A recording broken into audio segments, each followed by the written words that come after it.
Okay, so today is vlog number 3. I think it's the 27th of the 1st. I've lost track of the date already. Had a good weekend. Today's a Monday. It's the Australia Day long weekend.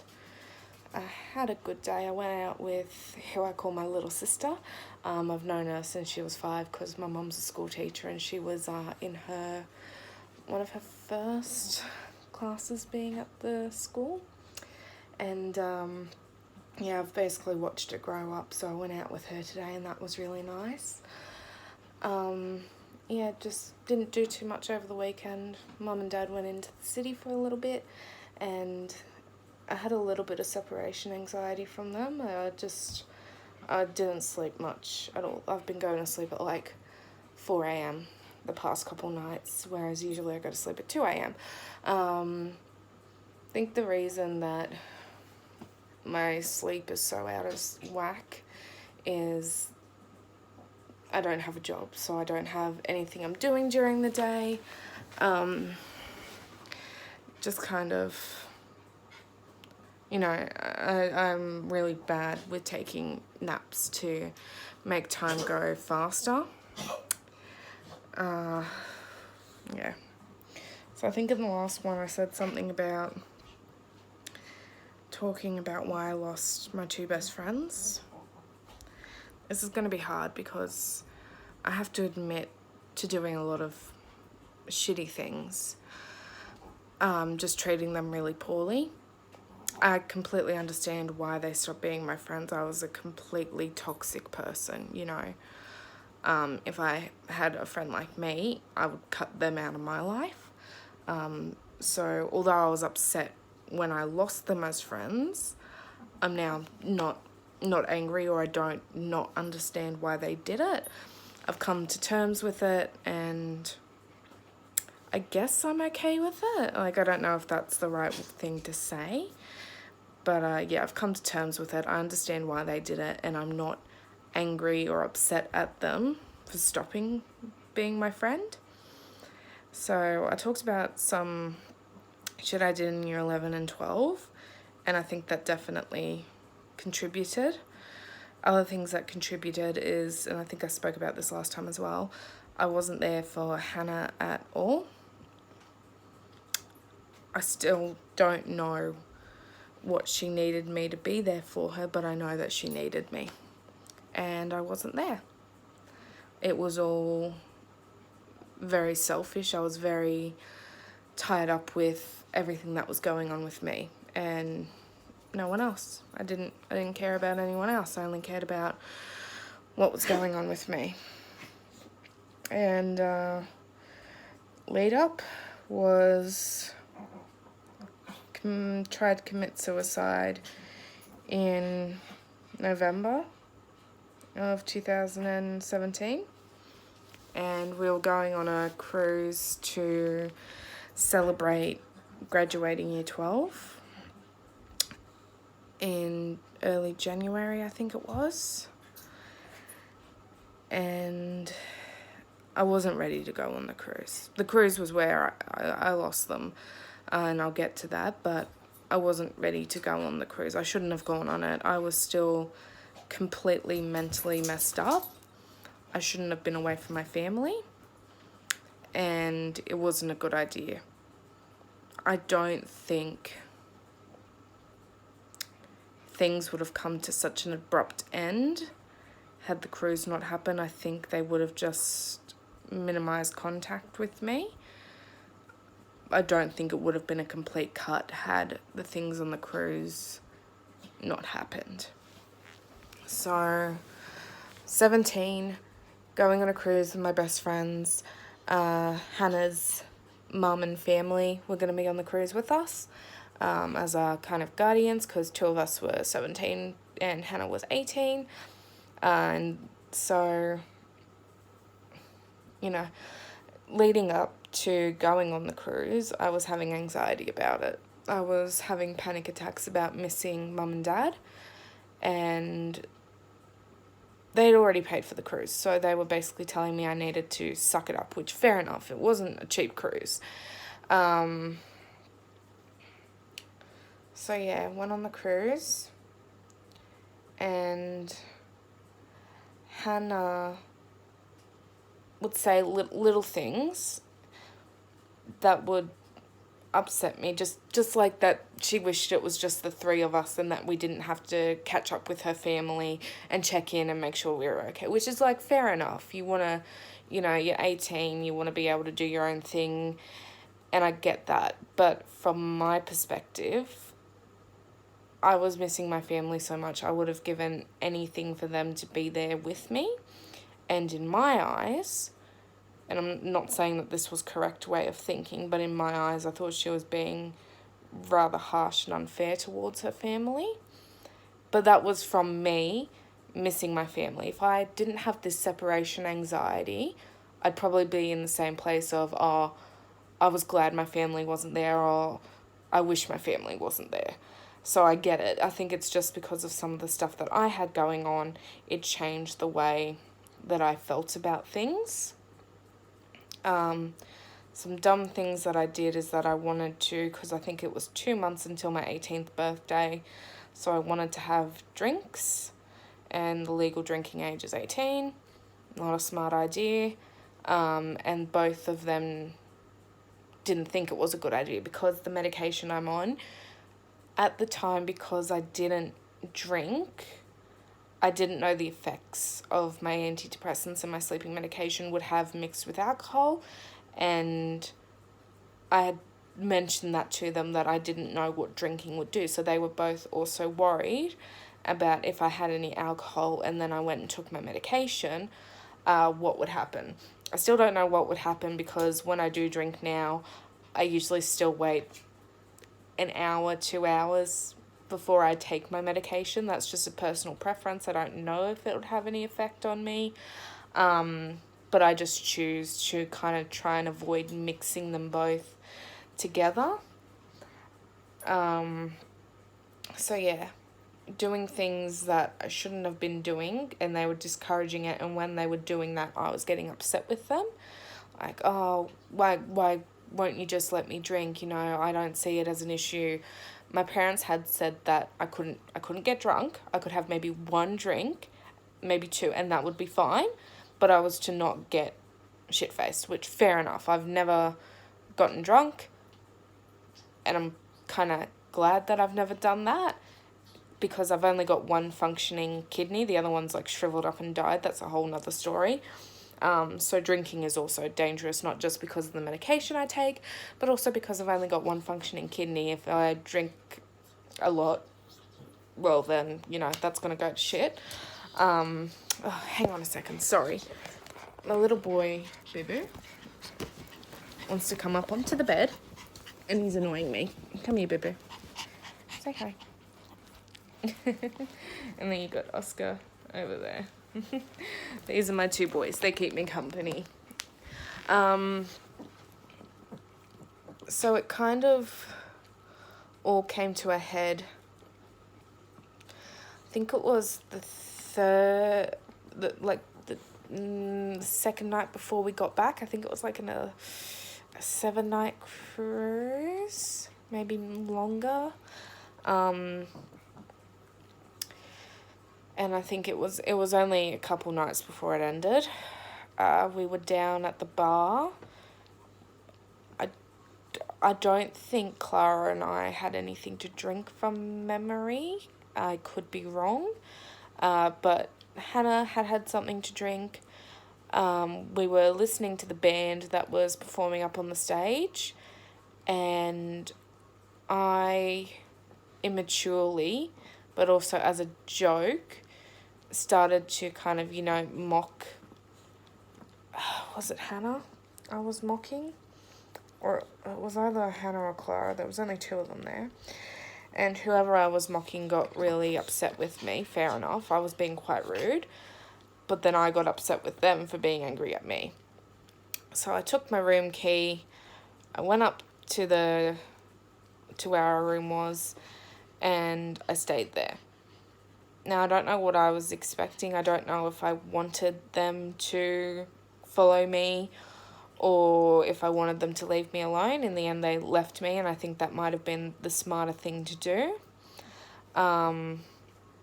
While I was up there, I had a massive panic attack. I was wanting to throw myself off the balcony.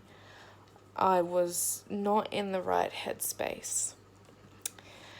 And again, I still think I should not have gone on that cruise. I was still very suicidal. And I just kind of went around the room crying and really upset, and I locked the door. And then I don't know how much longer it was. When you lock the door, even your key card won't open it. So I kind of ignored the first knock or two and to pretend like I didn't hear it because I was still angry. And again, that was really immature of me. I shouldn't have locked the door in the first place. But then I went and unlocked it, and I was upset with Hannah because in the safe we had my medication, because my parents nor her parent trusted me to have complete control over my medication. So it was locked in the safe that only Hannah had the key to. And I was upset that I had to wait to take my medication to go to sleep because I was really tired and upset and I just wanted to go to sleep. So she unlocked the safe and I didn't put my medication back in, and she noticed, and she was getting really angry with me, and fair enough, because I was extremely suicidal. I wasn't going to do anything with it, but I completely understand why she wanted to take it away from me. But at the time, in my head, I was like, no, I want to be able to take my medication when I'm ready to. Nothing's going to happen. So she got really angry with me, and I don't really remember. I only remember a few things that was said. It's kind of all a blur, but the three of us got into a screaming match, and I made some comments about, I think I said something along the lines of, I know they talk shit about me, or I know that they hate me, or things like that. And they went, are you kidding me? But in my head, I don't even know why. I think it's because when we were at school, I had little whispers of them talking about me, not necessarily talking bad about me, but talking about me. But in my head, it connected the wrong way. And so we got into a screaming match. We all went to bed very upset. And as I was lying in bed, I started to have really severe suicidal thoughts. I was thinking of just getting up and walking out of the room and just going and hiding somewhere on the ship, or going up to the deck and lying on one of the sunbeds until morning, because I didn't want to be in the same room. And something I'd been doing since I tried to take my life in November is, when I was having these thoughts, I'd been typing them down onto my phone to keep kind of a record of what I was thinking. And so I got up, my phone was across the room charging, got up, I grabbed it, and I went back to bed. And this was in the dark. I was trying to be quiet, but they heard me. And I pulled the covers over my head and I started typing, and as I was typing, I started going into a second panic attack. And so I got up and I walked into the bathroom and I locked the door and I put the phone on the counter because I couldn't type anymore and I couldn't breathe and I was crying. And I heard them get up and I heard them at the door. And I think one of the things they did one of the first few days or nights we were on the ship was they found a way to make sure they could unlock the door if I locked myself in there. So they unlocked the door and I'm sitting on the toilet seat and I'm crying and my phone's on the counter and they're trying to comfort me. And I'd left my phone on with all of the things I'd been writing down. And Clara picked it up and started reading through it. I think the things that I wrote down were along the lines of, I wish I was never born. I wish they weren't my friends so they wouldn't have to put up with me. I wish I wasn't on the cruise. There were a lot of different things that I wrote down. and I don't really remember what a lot of them were, but I don't think I said anything horrible about them. I think it was more I wish that I wasn't hurting them, and I wish I wasn't such a terrible person to them. But they started to comfort me, and once I'd calmed down, we went back to bed, and the next morning things seemed okay. I knew things had changed forever. I don't think, once you say something, dropping the phone, once you say something, you can never take it back. And things were said that exactly I couldn't unsay them. So I thought things were okay, like we were going to get past it, but it wouldn't be the same again. So everything seemed alright for the rest of the cruise. We didn't have any more fights. Cruise ended. We went home, and for a while we didn't speak to each other until it came over to Clara's birthday in February. It's February or late January. And I'd gotten her a birthday gift, and I was messaging her and saying, we'll catch up so I can give you your birthday present, and we can just catch up in general and celebrate. And one night she messaged me and she said, we need to talk. And I don't think you even need to have anxiety for when someone says we need to talk for you to go, holy shit, what's going on? And I hate the anticipation of, we can talk about it later. Well, if you say we need to talk, we're going to talk about it now, because I'm not going to be able to stop thinking about it. So I called her and I said, please just say what you need to say. And she said, I no longer want to be your friend. And I went, okay. I think I just said okay, and I hung up the phone. I don't really remember if I said anything else. And I was bawling my eyes out. My mum came in and she asked me what was wrong, and I told her. I said I wasn't sure if Hannah felt the same way. So I called Hannah and I asked her, and I said, Clara's just told me she doesn't want to be my friend anymore. She doesn't want to talk to me or hear from me again. Do you feel the same way? Yes, I feel the same way. I don't want to talk to you anymore. I don't want to be your friend. Okay. So I hung up the phone, and that was the end of it. I'm getting upset again. Far out. For a while I was bitter about it. For a while I didn't understand why. Because in my head I didn't do anything that bad, but now I recognize not only what happened on the cruise, but also everything leading up to it. In my mind, it was just what happened on the cruise, and I was kind of like, friends fight. It wasn't that big of a deal. But now I recognize everything else that happened as well, and again, fair enough. I was a very, very toxic person. Hannah and I... It's tough. I'm not going to lie. I do miss Hannah more. I mean, I'd been best friends with her since year 7. Nearly every weekend she was either over at my house or I was over at her house, and we were so close. And about 5 months later, I think you go through the stages of grief, because I virtually lost someone, and I was going through the stage of, I can get her back, because I'd run into her a couple times and she'd seem pleasant. So in my head I was thinking, if she's pleasant, maybe she's forgiven me. But no, I messaged her on this really long-winded thing about how I really missed her. Can things go back to the way they were? And she said things can't go back to the way they were, and that she thinks it's better that we leave things as they are. I think she said, leave the memories as they are. Something along those lines. And that at the time I was really upset, but now I agree with her. I would much rather have the pleasant memories of us being so close than have them taken over by memories of us not being as close because of what happened.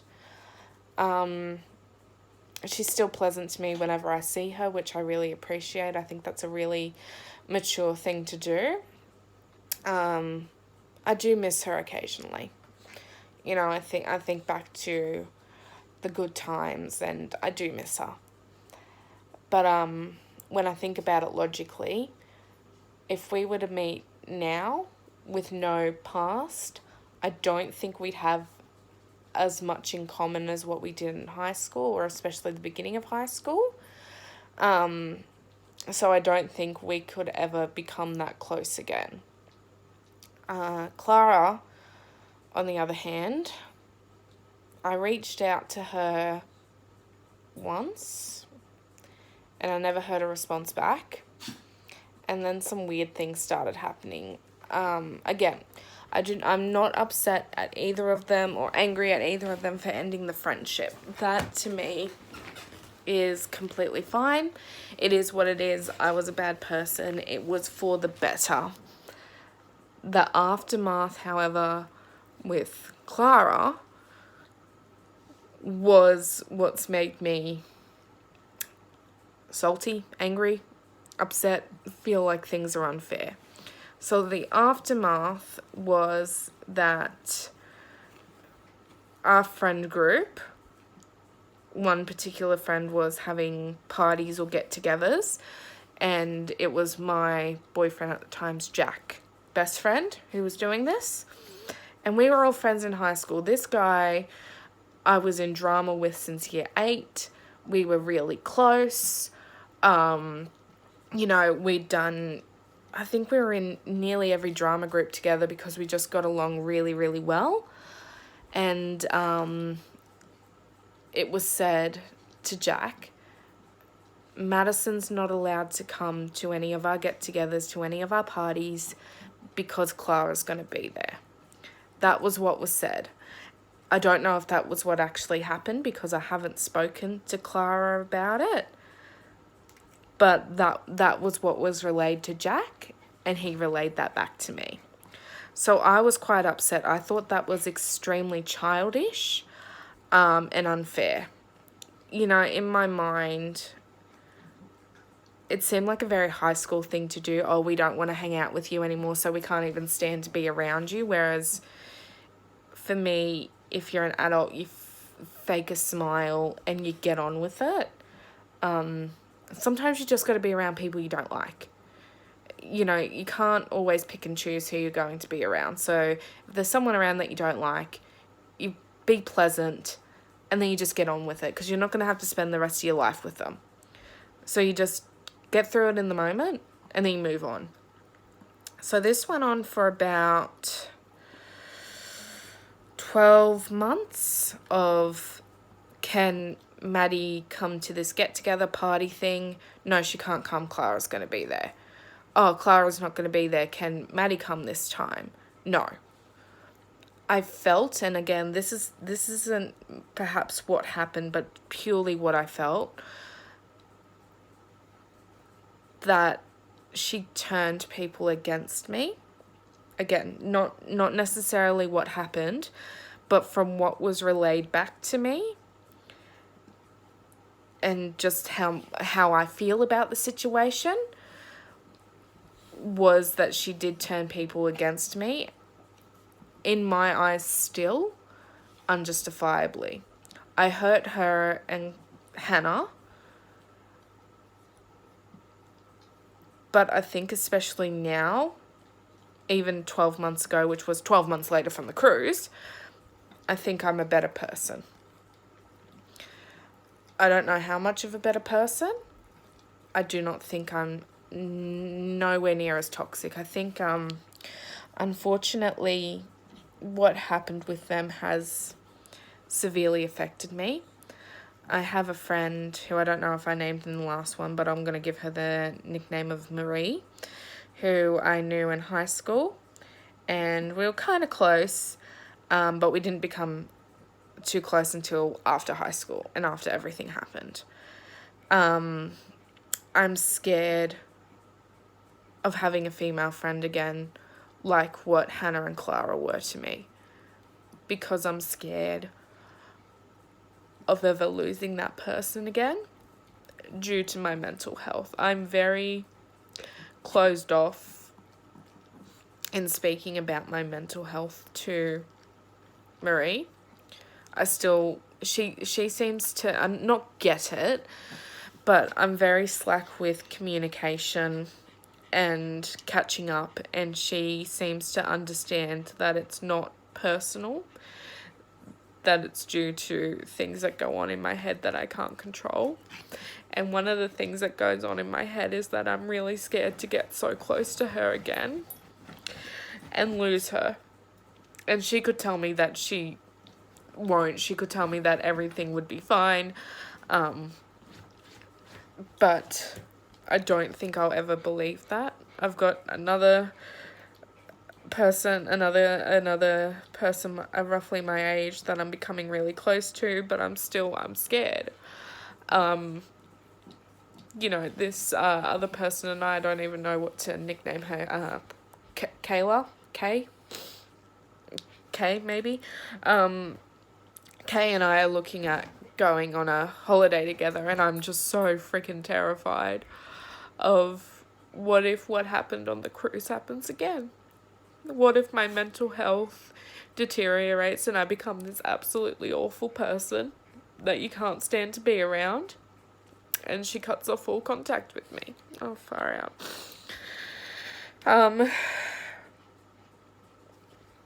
You know, I don't know why I'm so scared, but I just am. I think it's because my mental health is still really, really bad. I don't think I'm as toxic as what I was, but I still think my mental health is as bad as it was. Oh God, stop crying. And yeah, it's hard for me, for people that I'm friends with Jack and my family. I can talk openly about my mental health. I'm not scared to do that because they're my family are kind of obligated to stick around me. And I think Jack's seen me at my absolute worst, that he won't turn away from me. But no one else has but Clara and Hannah. And I'm scared if someone sees me like that again and experiences me being that horrible, that they're not going to want to talk to me. They're not going to want to be friends with me.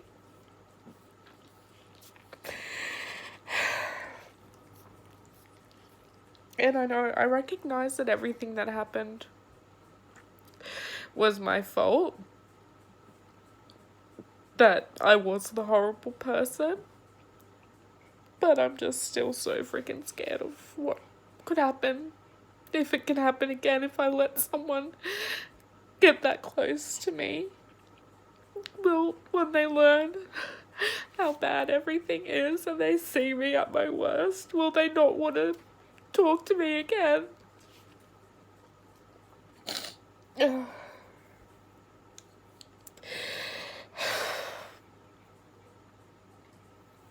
But the other thing that happened with Clara that makes me miss her not as much was about 12 months after the cruise. So this would be around, I think it was around February, March 2018, 19, because I was going into my new job, which is now my old job. I think she'd gotten sick of Jack asking why can't Maddie come to things, and she messaged me something along the lines of that she had no issue with me.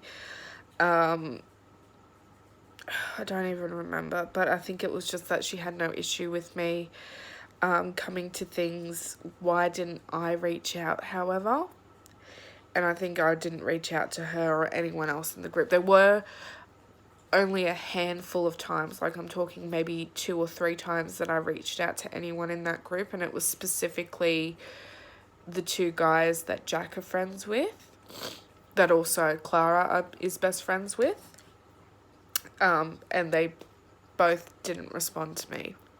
So I got the vibe that I wasn't wanted, and I didn't want to get rejected by anyone else. So that was kind of why I didn't want to reach out to anyone else in the group. There was about 6 or 7 people in the group, and I only reached out once to Clara.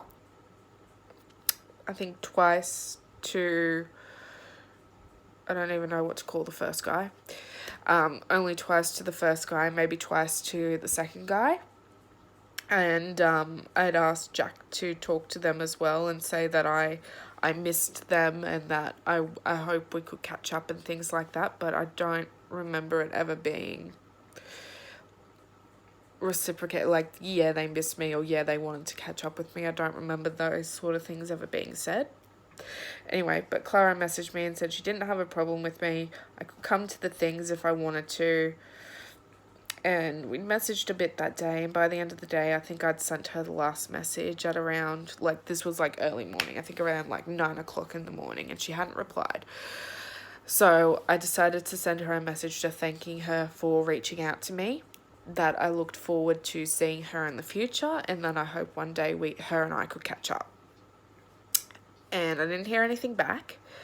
I think it wasn't that long after. I'm thinking maybe 1 or 2 months after. I was still on my L's, so learning how to drive.